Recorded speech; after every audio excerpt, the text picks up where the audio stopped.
close your eyes for just a moment. Listen, can you hear it?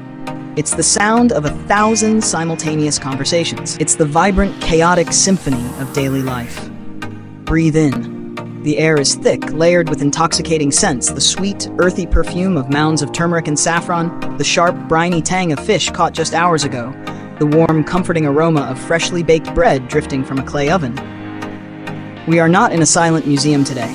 We are not standing before cold, stone monuments. We are somewhere far more alive, far more elemental. We have just stepped into the beating heart of a city. Be it the labyrinthine souks of Marrakech, the floating waterways of Thailand, or the sprawling, colorful tianguis of Mexico, we are in the street market. This is where culture is not just observed. It is tasted, smelled, heard, and felt. Welcome to Culture Journey. Today we are diving headfirst into the world's oldest social network. Before soaring skyscrapers and sterilized shopping malls defined our modern cities, there was the market.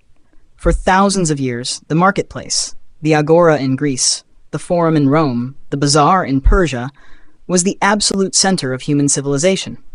It was never just about commerce. It was the main square, the newsroom, the impromptu stage, and the courtroom. Why do these chaotic, crowded spaces still hold such power over us today?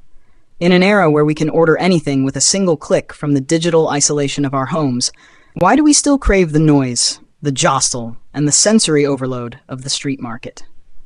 Because a street market is the unfiltered soul of a culture. It is one of the few remaining places on earth where all pretense dissolves.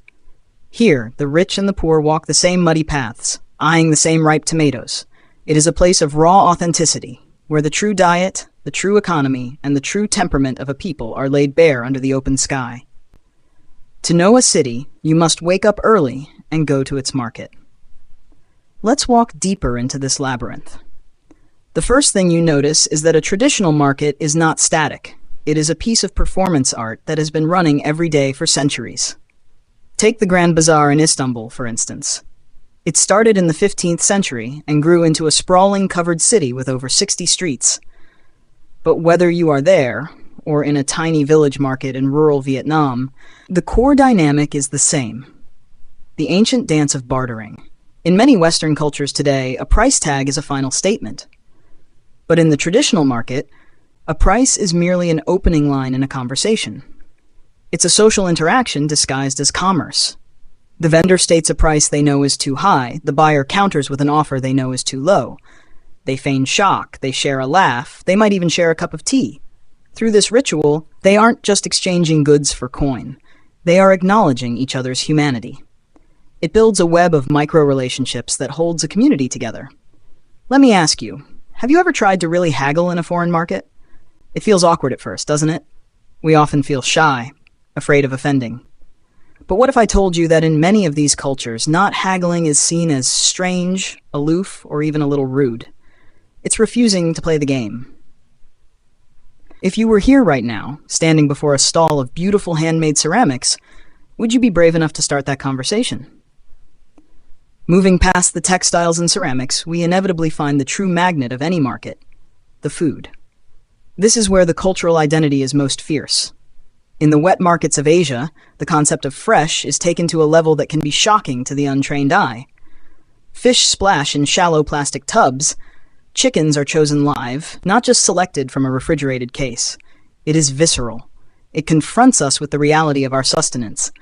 It's a stark contrast to the sanitized, plastic-wrapped experience of a modern supermarket.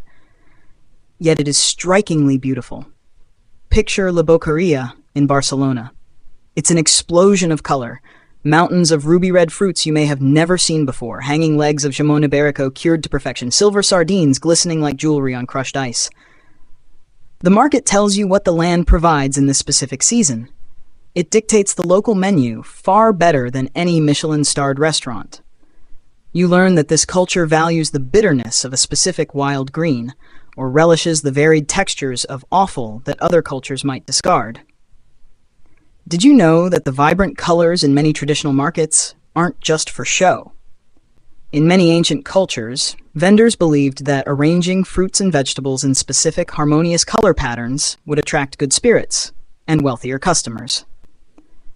It's ancient marketing psychology that is still used today. What's the strangest or most beautiful thing you've ever seen for sale in a market? Beyond trade, these markets often serve deeper, sometimes even sacred purposes. In parts of the Andes in South America, the market day is synchronized with ancient indigenous calendars, not the modern work week. People descend from high mountain villages not just to sell potatoes, but to exchange news, arrange marriages, and resolve community disputes. Or consider the souks of the Middle East, often built adjacent to the Grand Mosque. Commerce and faith have always lived side by side here. Traders would leave their stalls open, literally trusting their neighbors with their entire inventory, to attend the call to prayer. The market is built on a foundation of communal trust that is rare in the modern world.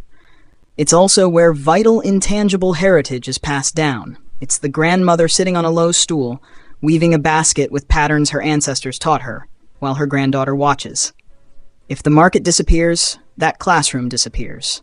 The oral history, the recipes that are never written down, the medicinal knowledge of local herbs, it all lives here, in the seemingly chaotic chatter between stalls.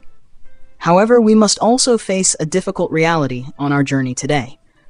The traditional street market is endangered. Urban development pushes them to the fringes. Hygiene regulations, often modeled on Western standards that don't fit local contexts, try to sanitize them out of existence. And ironically, tourism can be a double-edged sword. When a market becomes too famous, it risks turning into a theme park of itself. The stalls that once sold daily necessities to locals, rice, soap, tools, are replaced by stalls selling identical souvenirs to tourists. The prices skyrocket, the locals are pushed out, and the authentic heartbeat begins to fade, replaced by a performance put on for cameras. It's a difficult balance, isn't it?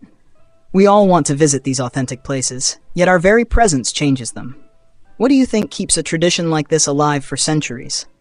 Is it just economic need, or is it a deeper stubbornness of the human spirit to stay connected? Yet, many markets are adapting.